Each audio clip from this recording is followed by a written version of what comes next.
hearts overflowing with cheer. It's that wonderful season we all find so pleasing.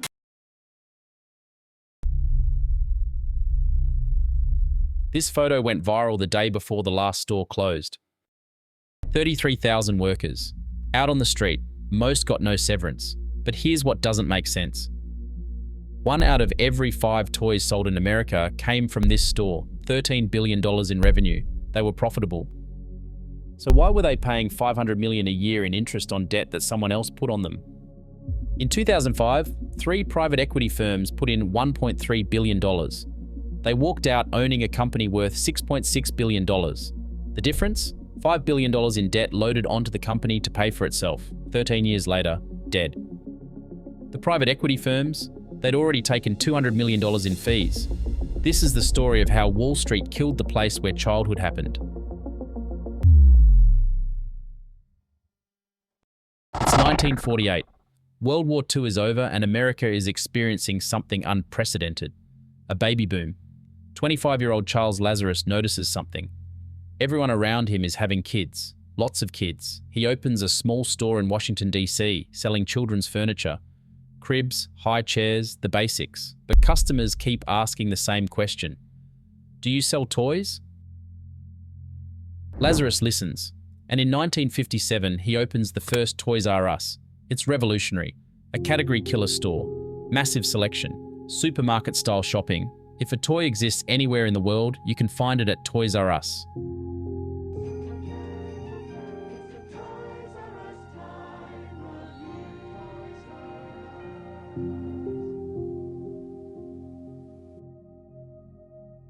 The world's biggest toy store. By the late 1970s, that wasn't just a slogan. It was literally true. The timing was perfect.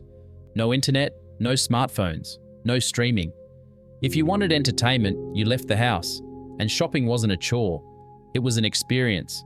Many of us remember this era. When kids got bored, they asked their parents to take them somewhere. The mall, the toy store, these places were destinations. Toys R Us rode this wave to absolute dominance. 1,600 stores, $13 billion in sales, 25% of every toy sold in America. And here's the number that stands out, 98% brand recognition. More Americans knew Toys R Us than knew most presidential candidates.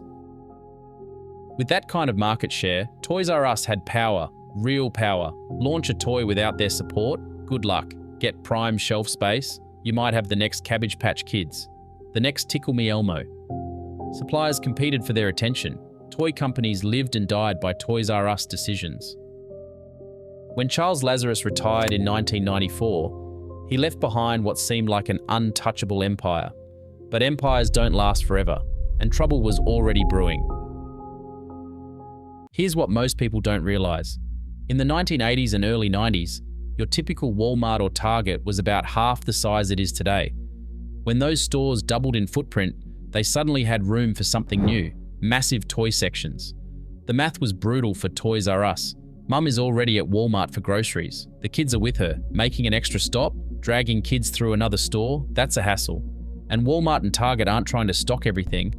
They just carry the top 70% of bestsellers, and they sell them cheaper.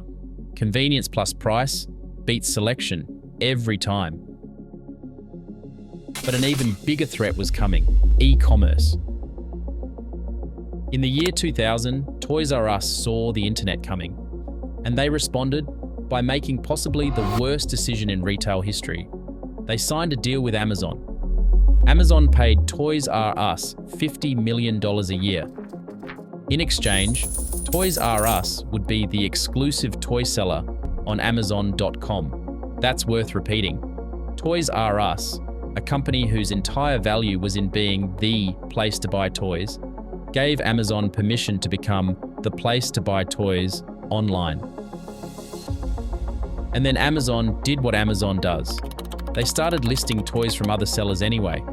They used the data to understand exactly what toys people wanted. They built the logistics infrastructure that would eventually destroy physical retail.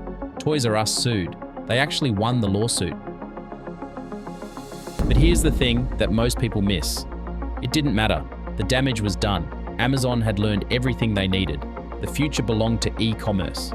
and Toys R Us had handed over the playbook. By 2005, the problems were obvious. Growth was stalling, profits were shrinking, shareholders were getting restless. Amazon and Walmart were eating market share for breakfast. Enter private equity. 3 firms saw an opportunity: Bain Capital, KKR, Kohlberg, Kravis, Roberts, and Vornado Realty Trust. Together, they bought Toys R Us for $6.6 billion. Now here's how a leveraged buyout works. This is important. The private equity firms put in about $1 billion of their own money. The rest, $5.5 billion, they borrowed. But here's the trick. They didn't borrow it in their own names. They borrowed it in the company's name. Toys R Us owed the debt. Not Bain, not KKR, not Vornado. Overnight, Toys R Us went from a company with manageable debt to a company drowning in it.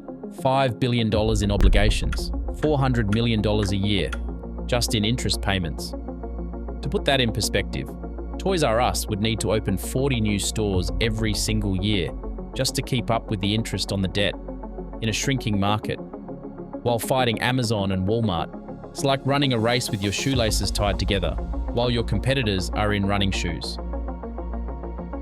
Amazon is building same-day delivery. Walmart is integrating online and in-store. Target is reinventing itself as a style destination. And Toys R Us, every spare dollar goes to creditors. Not to better stores, not to e-commerce, not to innovation, to debt. Here's what's remarkable about this story. The company was actually run pretty well. In 2006, they brought in Gerald Storch, former Target executive, operations guy. He cut underperforming stores, ran smart promotions, did the right things. Then in 2015, Dave Brandon, former Domino's CEO, he digitized the business, built a loyalty program that drove 30% of traffic. Real improvements, but no amount of operational excellence can overcome $400 million a year going to creditors, instead of innovation. And the headwinds just kept coming. Birth rates are down 20 to 25% from the 1980s. Fewer kids means fewer toys. The tablet revolution hits. For $200, parents can buy an iPad with infinite games. Why buy a $50 Lego set that entertains a kid for an afternoon? Walk into any family restaurant today. Toddlers everywhere, on iPads. That's the toy market disappearing in real time.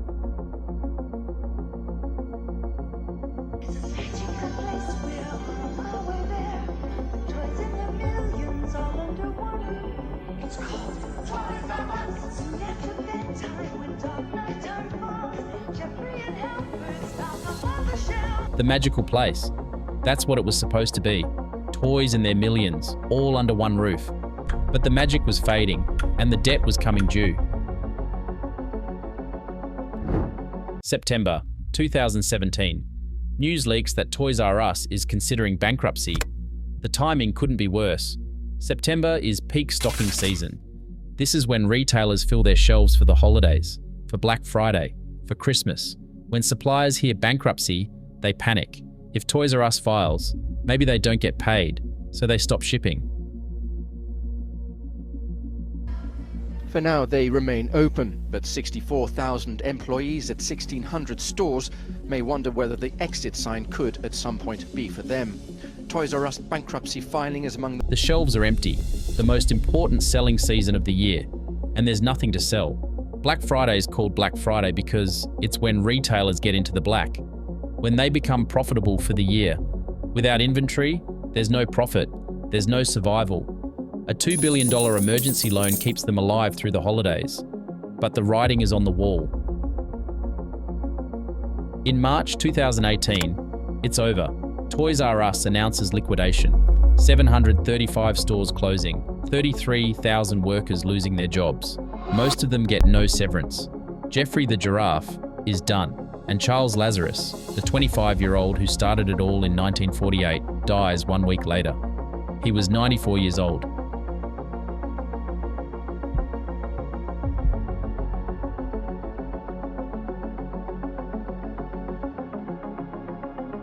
Here's the truth about Toys R Us.